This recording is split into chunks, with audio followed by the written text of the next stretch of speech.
turn around, walk away, blow town. That would have been the smart thing to do. Guess I wasn't that smart.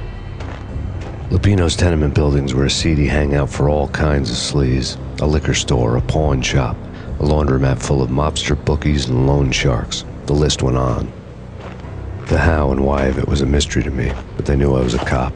They knew I was coming, and they were going to get real trigger-happy about it. I got to see Lupino's hangout all lit up. A bomb went off, turning snow into liquid gold. A pillar of fire lifted the remains of a car straight up into the air.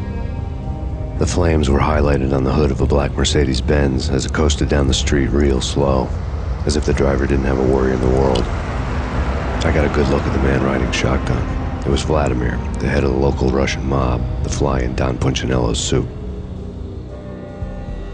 The ringing in my ears was the sound of a mob war being waged.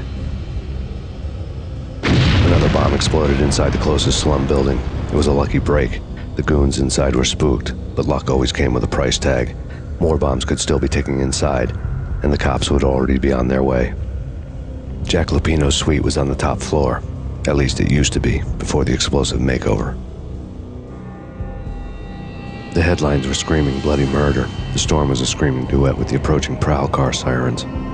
It was all a scream when you were down for the count and wanted for murder. A beaten-up phone in the entrance hall was ringing. It could have been just a junkie in need of a fix, but it turned out to be something more sinister than that. Am I speaking to Mr. Payne? Who wants to know? My name is Alfred Wooden. You must hurry. The police are on their way. Tell me something I don't know. They know you're there. How? And what's it to you? I will contact you again. The cops arrived, sirens singing in the off-key harmony of a manic-depressive choir. I had a few minutes while the SWAT team would go through their usual routine. By the time they busted in, I needed to be long gone. Max Payne, this is Deputy Chief Jim Bravura from the NYPD. Drop your weapons and come out with your hands above your head.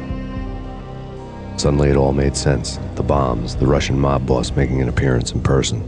Gagnidi was his usual self, all talk and no walk. After our hit, the Russian has only a couple of guns left and they can be bought. There's no freaking way he has the guts to try anything after that. As it turned out, the Russian had plenty of guts. One thing you could count on, you push a man too far and sooner or later he'd start pushing back.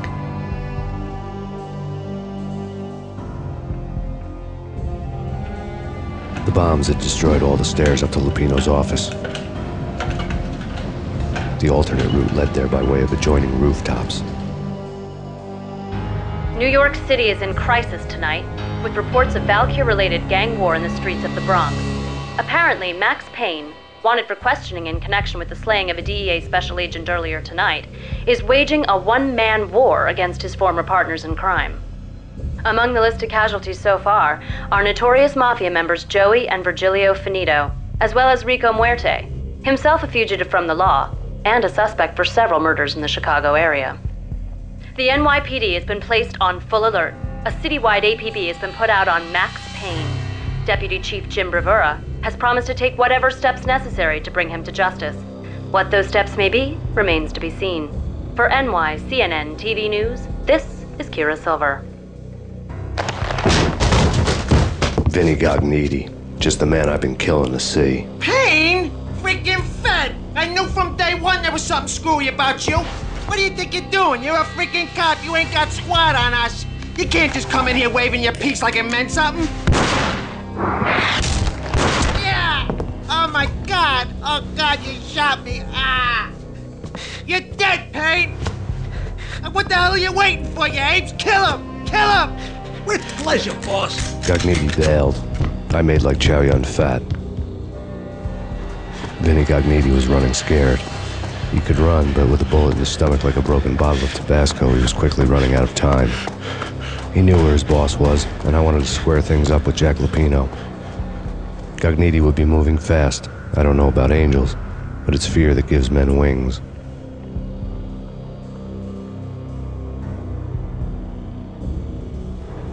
This was my second train ride of the night. The way it started didn't promise anything better than the last one.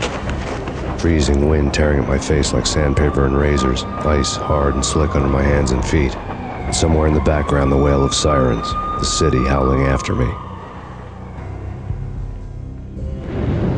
New York sped by in fast forward. Dark rooftop water towers and a dead forest of antennas and chimneys, all a blur.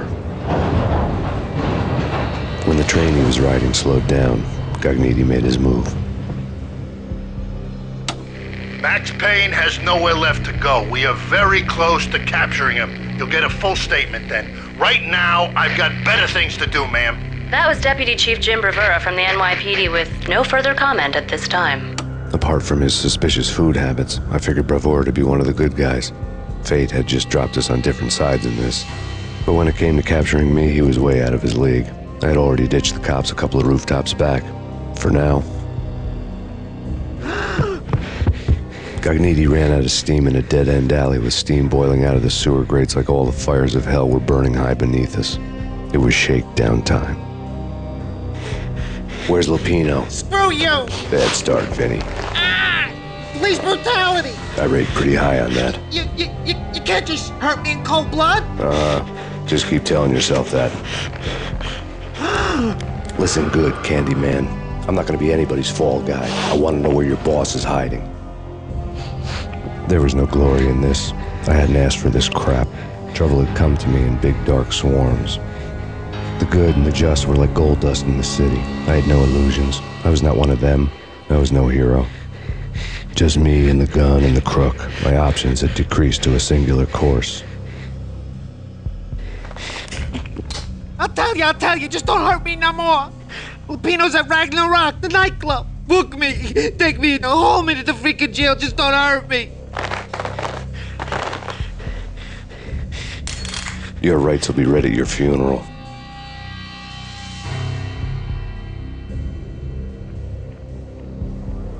Ragnarok was Lupino's private nightclub, a den of drugs built into an old theater. I knew what waited inside. V-head junkies ready to explode in random acts of senseless violence, and Lupino's goon squad, the worst stone-cold killers this side of hell.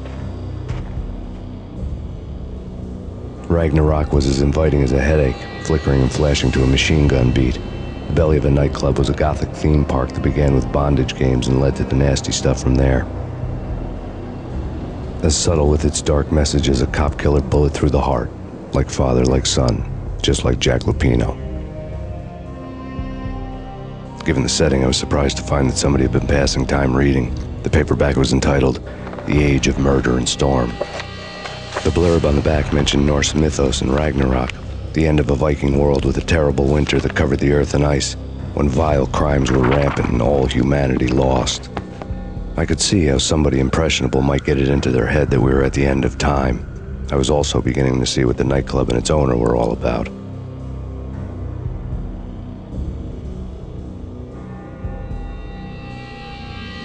The backstage area led to Lupino's inner sanctum. The hot air inside was like an invisible wall, thick with incense and something else, a sickly sweet smell that made you gag. This was the rotten core of the Big Apple. Lupino lurked somewhere ahead, like a spider at the center of his web, waiting. The vapors in the air started to make my head swim. Punchinello had threatened Lupino in writing. The note had been torn to pieces, bloody fingerprints all over them. Don't want you to think that one of my boys is not playing with a full deck. Shape up, Jack. We are running a business here. I'd hate to send the trio to strong-arm you. The trio were the Don's notorious henchmen. It was obvious that Lupino hadn't been intimidated by the threat. I had known there'd have to be a catch in it somewhere, and this one was the Empire State Building of catches. Lupino was pumped up and dying to go 15 rounds with a mutant alligator. And then he started this spooky monkey talk, straight from a bad dream. Mine. I have tasted the flesh of fallen angels. I've tasted the devil's green blood. It runs in my veins. I've seen beyond a world of skin, the architecture of blood and bow and arrow. Death is coming! She is coming, and hell follows with her. This is the twilight winter. I am ready to be her son. Her time is now, and all who stand in her way must die!